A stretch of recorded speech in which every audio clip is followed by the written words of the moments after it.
Instance recovery हम इसको इस फॉर्म में डिस्कस करने की कोशिश करेंगे कि चेक पॉइंट जब मैनेज हो जाते हैं तो क्या ओरेकल या डायरेक्ट डीबीएमएस ऑटो रिकवरी करता है या इंस्टेंस रिकवरी करता है या एक्सप्लिसिटली कोई आप खुद रिकवरी ऑप्शंस यूज़ कर सकते हैं। इस पर्टिकुलर केस में हम डिस्कस करेंगे कि what is exactly recovery is या इंस्टेंस रिकवरी या इसका पर्पस क्या है और इसी तरीके से how recovery is performed. Instance recovery is the process of applying records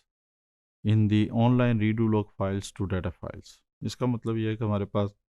online redo log files हैं जहाँ पे committed uncommitted data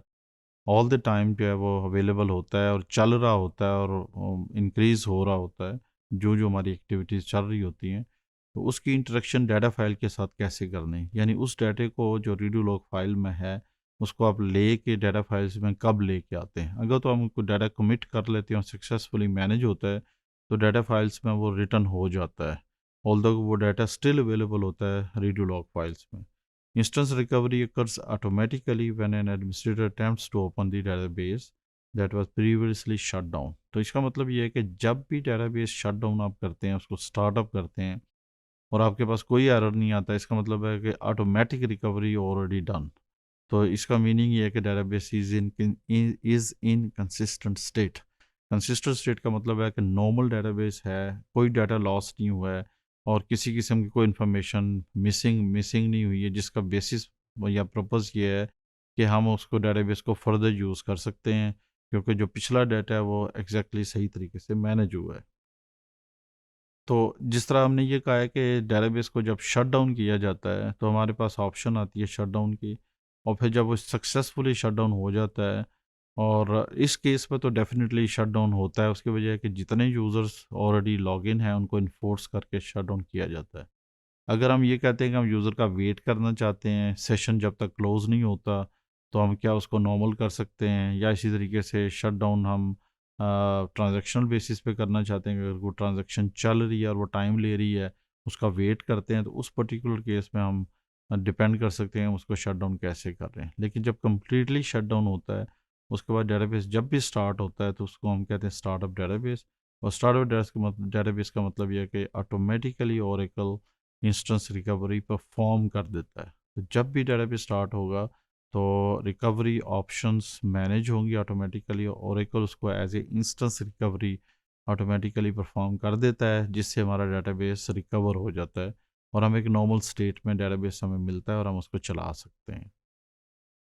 instance recovery ensures that the database is in consistent state after instance failure. इसका मतलब अगर कोई instance fail हो जाए, हम उसको प्रॉपर्ली शट डाउन करें, स्टार्टअप करें, तो जब भी इस तरह की प्रॉब्लम आया करे और डेटाबेस का कुछ आपको समझ ना आ रही हो कि क्या मसला है, क्या एरर आ रहा है, तो कोशिश किया करें कि शट डाउन इमीडिएट करके स्टार्टअप करें। और अगर वो सक्सेसफुली हो जाता है तो रिकवरी ऑप्शंस या रिकवरी की जितनी प्रॉब्लम्स होती हैं वो रिजॉल्व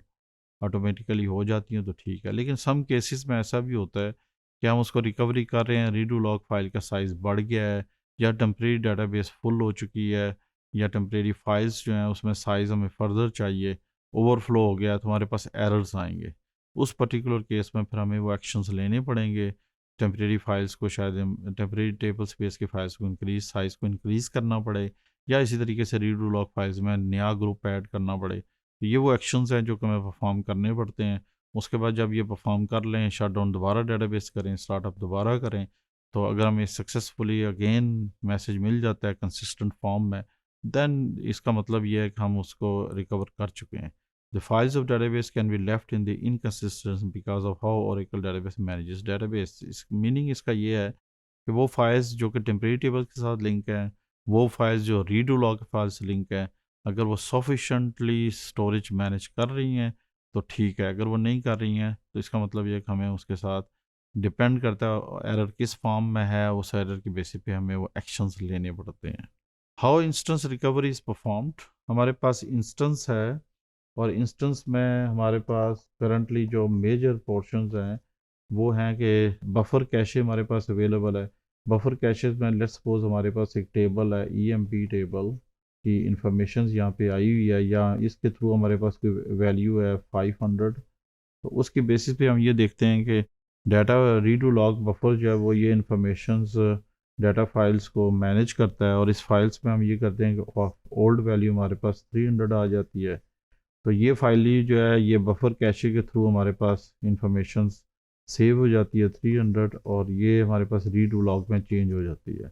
तो इस वक्त हमारे पास जो प्रीवियस वैल्यू है वो अवेलेबल है 500, और 300 हमारे पास वैल्यू चेंज हुई है वो रीडू लॉग फाइल्स में है। तो हम ये देखते हैं कि इस पर्टिकुलर टाइम में हमारे पास दो वैल्यूज़ हैं। तो डाटा को अगर आप कमिट करते हैं तो फिर कमिट फॉर्म में डाटा हमारे पास ये वैल्यू ये कमिट फॉर्म में ये चेंज हो जाती है। अगर हम इसको रिकवरी फॉर्म में अगर हम इसको रिकवरी करते हैं तो तब भी ये वैल्यू जो है वो पास ऑन होके ये वैल्यू ओवरराइट हो जाएगी, और फिर डेटाबेस में वैल्यू चेंज होकर 300 हो जाएगी। तो this is how recovery is basically perform from instance to database. तो डिस्क के ऊपर हमारे पास एक पर्टिकुलर टाइम पे वैल्यू जो है वो चेंज नहीं हुई है, यानी यहाँ पे 500 थी और इस पर्टिकुलर टाइम पे वैल्यू 300 थी। तो जब हमने वैल्यू चेंज कर ली है तो उसका मतलब ये है कि हमारे पास जो वैल्यू आई है EMB टेबल के अंदर कोई कॉलम उसका एक्स है, और वो वैल्यू हम रिकवर कर ली है हमने through recovery from the redo log files. So this is how exactly recovery is performed, and this is how the data is going to be changed in this particular data files.